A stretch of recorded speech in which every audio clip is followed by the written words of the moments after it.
Querido irmão, querida irmã, hoje nós fazemos uma pequena pausa nos domingos do tempo comum para celebrar uma data importante, a chamada Exaltação da Santa Cruz.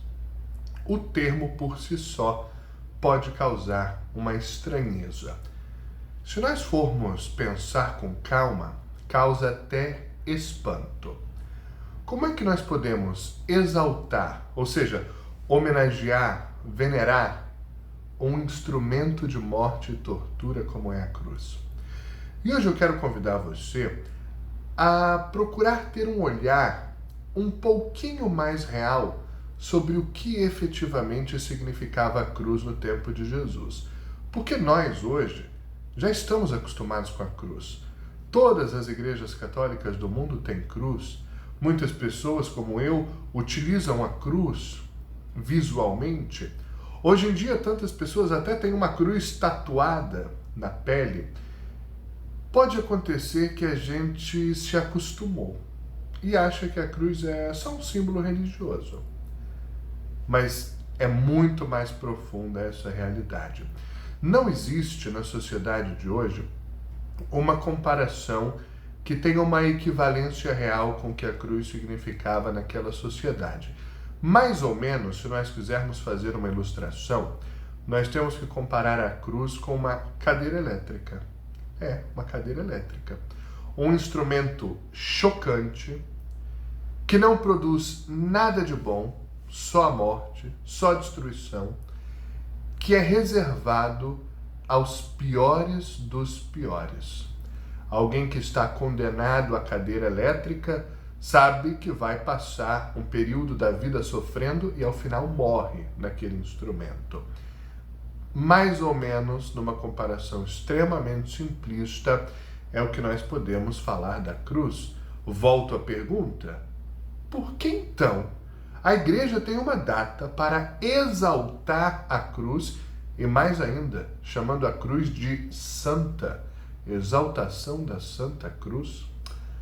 Procuremos entender. É claro que a resposta já brota como inspiração. A cruz passou a ser instrumento de salvação. Demos um passo atrás. A primeira leitura de hoje vem lá do Antigo Testamento, da saga do povo de Deus no deserto, logo após ter conquistado a libertação. O povo de Deus tinha se tornado escravo no Egito, uma longa escravidão, séculos, uma escravidão dura, marcada por trabalhos forçados, repressão da religião, violência, e Moisés, então, liberta com a força de Deus todo aquele grande povo hebreu que tinha sido escravizado e que agora livre peregrina no deserto. Mas o povo era reclamão e era cabeça dura. Esse período dos 40 anos da travessia no deserto, no Antigo Testamento, é uma imagem também da nossa vida. E nós muitas vezes somos reclamões, temos a cabeça dura e a dificuldade de entender que é melhor a liberdade, é melhor viver na liberdade que Deus sonhou para nós, ainda que padecendo com uma série de carências, do que viver uma escravidão, uma dominação, uma vida medíocre. Essa foi uma lição que o povo custou entender. Hoje, então, numa certa região do deserto, depois do Monte Or, no país de Edom, o povo fica muito impaciente e se queixa com Moisés da nova etapa, libertada, e prefere viver na escravidão. O povo chega mesmo, na sua rebeldia, a chamar o maná, o alimento sagrado que Deus fazia cair todo dia do céu, de alimento nojento. Isso é forma de tratar Deus. E ali naquela região do deserto, o povo encontra um dos tantos desafios que precisou enfrentar nesses 40 anos. Havia serpentes venenosas. Muitas pessoas foram atacadas, sofreram, morreram.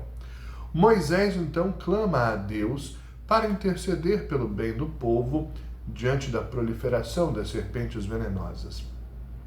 Olha o que Deus faz. Diz para Moisés construir uma serpente de bronze, colocá-la no alto de uma haste e exibi-la para o povo. E Deus faz a promessa de que quem for mordido por uma serpente venenosa e olhar para a serpente de bronze colocada no alto da haste, sobreviverá. Não terá nenhum efeito sobre aquela pessoa o veneno da serpente. Assim acontece. Quem recebia o veneno era atacado, olhava para a serpente de bronze erguida por Moisés, se curava. É uma imagem interessantíssima, que, por óbvio, é uma prefiguração da cruz de Cristo. Nós lembramos de uma outra frase de Jesus, quando ele disse: quando eu for elevado da terra, atrairei todos a mim.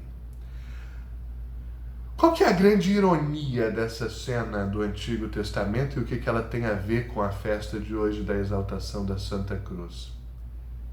Deus escolhe como antídoto para o mal que fazia sofrer e morrer o povo, contemplar aquele mesmo mal elevado na haste, preso entre o céu e a terra. Daquele mesmo símbolo de morte, transformado por Deus, surge a salvação. Agora vamos à cruz de Cristo. Comecei na introdução dizendo que a cruz não tinha nada de bom. Era uma imagem da derrota, do fracasso. Era tudo o que ninguém queria. Quando alguém falava de um crucificado, significa falar de alguém que tinha perdido tudo, que tinha vindo ao mundo e tinha perdido a viagem, como a gente diz. Aquilo era o exemplo do que de pior poderia existir. Era a pior ameaça, o pior desfecho, o pior final. Jesus vai para a cruz. E o que Jesus faz na cruz? Na cruz, Jesus não prega, não faz discursos, não faz milagres, não faz curas. Na cruz, Jesus sofre. Na cruz, Jesus morre. E enquanto estava na cruz, Jesus atraiu sobre si todo o pecado da humanidade, todo o mal da humanidade, toda dúvida, toda ferida, todo erro, todo fracasso, toda encruzilhada, toda derrota, toda lágrima, toda dor, todos os sofrimentos e todos os pecados da humanidade foram reunidos em si mesmo por Jesus no alto da cruz. Ali, no supremo sacrifício, na suprema dor, na entrega voluntária de si à dor e à morte pelo bem da humanidade, Jesus conquista a salvação. É porque o pecado foi assumido pelo santo, é porque a dor foi assumida pelo perfeito, é porque a imperfeição humana foi assumida pelo amor encarnado, que se doou por inteiro e derramou o seu preciosíssimo sangue por aqueles que, como eu e você, jamais conseguiriam se salvar por si só, que a humanidade ganhou uma chance de entrar no céu.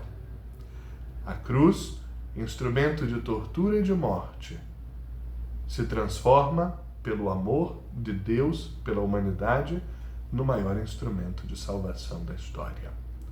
Quando Jesus diz, como disse no outro domingo, se alguém quiser ser meu discípulo, pegue a sua cruz e me siga, o que Jesus está dizendo é, para um adequado seguimento de Jesus, para um adequado testemunho de Deus na humanidade, é preciso renunciar ao conforto, ao comodismo, às próprias vontades e assumir o sofrimento, a dor e até mesmo a morte, no sentido de estar com a vida toda entregue para produzir salvação. No Evangelho, nós vamos justamente escutar hoje um pequeno trecho de João, no capítulo 3, em que Jesus dialoga com Nicodemos e diz: ninguém subiu ao céu a não ser aquele que desceu do céu, o próprio Jesus. Veio como o amor que entra na história, Deus que entra na história, e para lá retorna ressuscitado e glorificado, abrindo a porta para que toda a humanidade também lá possa habitar. E aí Jesus vai fazer o diálogo com a cena de Moisés do Antigo Testamento. Do mesmo modo como Moisés levantou a serpente no deserto, é necessário que o Filho do Homem seja levantado, para que todos os que nele crerem tenham a vida eterna. Pois Deus amou tanto o mundo que deu o seu Filho unigênito, para que não morra todo o que nele crer, mas tenha a vida eterna. Deus não enviou o seu Filho para condenar o mundo, mas para que o mundo seja salvo por ele. De novo, pelo caminho da dor, pelo caminho da morte, pelo caminho do sofrimento, a humanidade agora pode encontrar o caminho da vida, da felicidade, da realização. Pode encontrar o seu sentido, porque Cristo na cruz levou todo o mal da humanidade e o transformou em porta da ressurreição. Jesus, que era aquele que teria toda a autoridade para nos condenar, vem para nos salvar. Não olha o nosso pecado, mas oferece uma chance de sair dele. Como diz o Salmo, Deus não nos trata como exigem nossas faltas. Jesus vem ao mundo não para apontar os nossos infinitos defeitos, mas para nos dar a sua infinita misericórdia, nos encaminhar por este mundo para uma vida de plenitude e abrir para nós as portas do paraíso. Para nós concluirmos, vale a pena dar uma olhadinha naquilo que São Paulo diz aos Filipenses na segunda leitura de hoje, falando justamente de Jesus, Deus encarnado na história, e de que postura Jesus teve diante da humanidade. Não fez do seu ser Deus uma usurpação, mas se esvaziou de si mesmo, assumindo a condição humana, tornando-se igual aos homens, assumindo a condição de escravo. Humilhou-se a si mesmo, foi obediente até a morte e morte de cruz. Por essa razão Deus o exaltou. Jesus vem ao mundo numa atitude de profunda humildade, abertura e generosidade, atitude que pede também de nós. Assim, querido irmão, querida irmã, olhemos para a cruz. Olhemos para o crucificado. Ele se fez pecado, se fez dor, para que eu e você tivéssemos a certeza, na esperança, de que podemos superar o pecado, podemos superar toda dor. Podemos já nesta terra sentir que Deus enxuga toda lágrima e nos dá a oportunidade de recomeçar sempre a nossa história. E ao final da nossa caminhada terrena nos espera com a porta do paraíso aberta, o que pede de nós coerência, humildade, abertura e generosidade, e pede que nós também sejamos capazes de assumir a cruz não só como um elemento externo, mas sobretudo como um elemento interno, olhar para ele na cruz, nos assemelhar a ele, viver como ele, ser gratos pelo sacrifício que ele fez por nós e dar testemunho de que neste mundo sofremos, mas ao final o Senhor sempre vence. E a cruz, instrumento de dor, se torna instrumento de vitória. Trono eterno do Deus vivo e verdadeiro. Bom domingo e boa semana.